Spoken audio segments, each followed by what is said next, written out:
একটা সময় আমি আমার ফেস নিয়ে অনেক বেশি সাফার করেছিলাম যে একজন চিত্রনায়িকার জন্য কিন্তু বিজনেস অনেক বেশি ইম্পর্টেন্ট।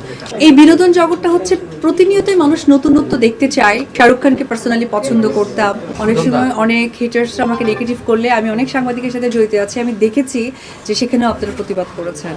তো খুব ওতপ্রোত হতো আমি আপনাদের সাথে নেই, তবে আপনাদেরকে আমি মন থেকে লাভ করি, বড় বোন। কারণ এখানে যারা সামনে আছে সাংবাদিকরা তারা সকলেই আমার অনেক ছোট হবে, কারণ আমার ইন্ডাস্ট্রির পরে সকলের আশা।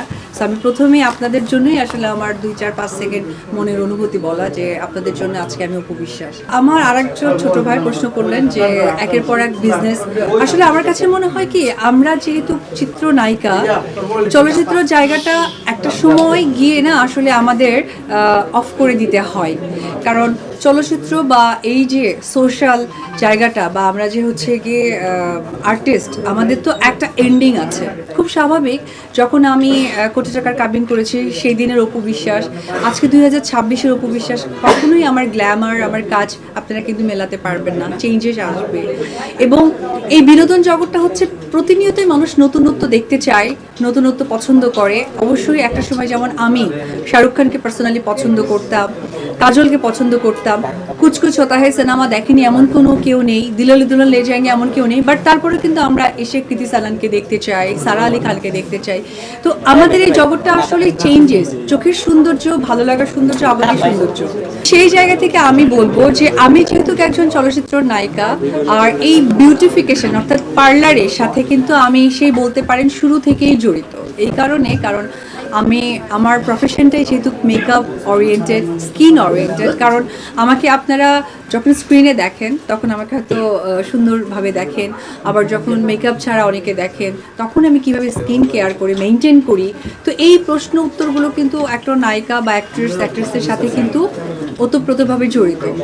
আর সব থেকে ইম্পর্টেন্ট ব্যাপার হচ্ছে যে আপনারা জানেন যে একটা সময় আমি আমার ফেস নিয়ে অনেক বেশি সাফার করেছিলাম।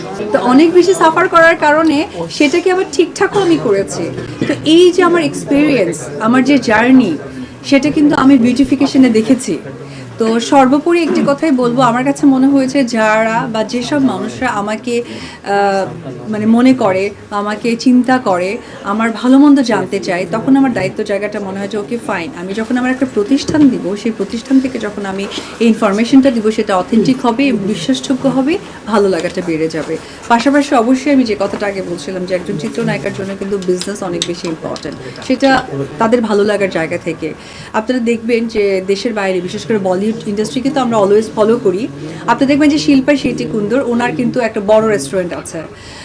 যদি আমরা প্রিয়াঙ্কা চোপড়ার কথা বলি, ওনার কিন্তু ওয়ার্ল্ড ওয়াইড হচ্ছে কসমেটিক্স ব্র্যান্ড আছে। আমরা যদি ক্যাটরিনা কাইফ বলি, তার কিন্তু আপনার মেকআপ ব্র্যান্ড আছে। তো এটা অ্যাকচুয়ালি যার যা অ্যাবিলিটি, যার যে স্পেস, সেই জায়গা থেকে আমার মনে হয় যে প্রত্যেকটা শিল্পীরই উচিত বিজনেসে নিজেকে ইনভলভ করা, যে যে এক্সপিরিয়েন্সটা নিয়ে আসছে। তো আমার আসলে এই বিজনেস দেওয়ার পেছনে বলতে পারেন আমার এক্সপিরিয়েন্স, ভালো লাগা, আমার যেসব ফলোয়ার আমার সিনেমাতে অলওয়েজ দেখেছে, স্ক্রিনে দেখেছে, তারাও কাছাকাছি পাশাপাশি আমাকে দেখা, ইন্সপায়ার হওয়া, সেখান থেকে আসলে বিজনেস রান করা। দেশে দেশে সবার সাথে দ্য নিউজ।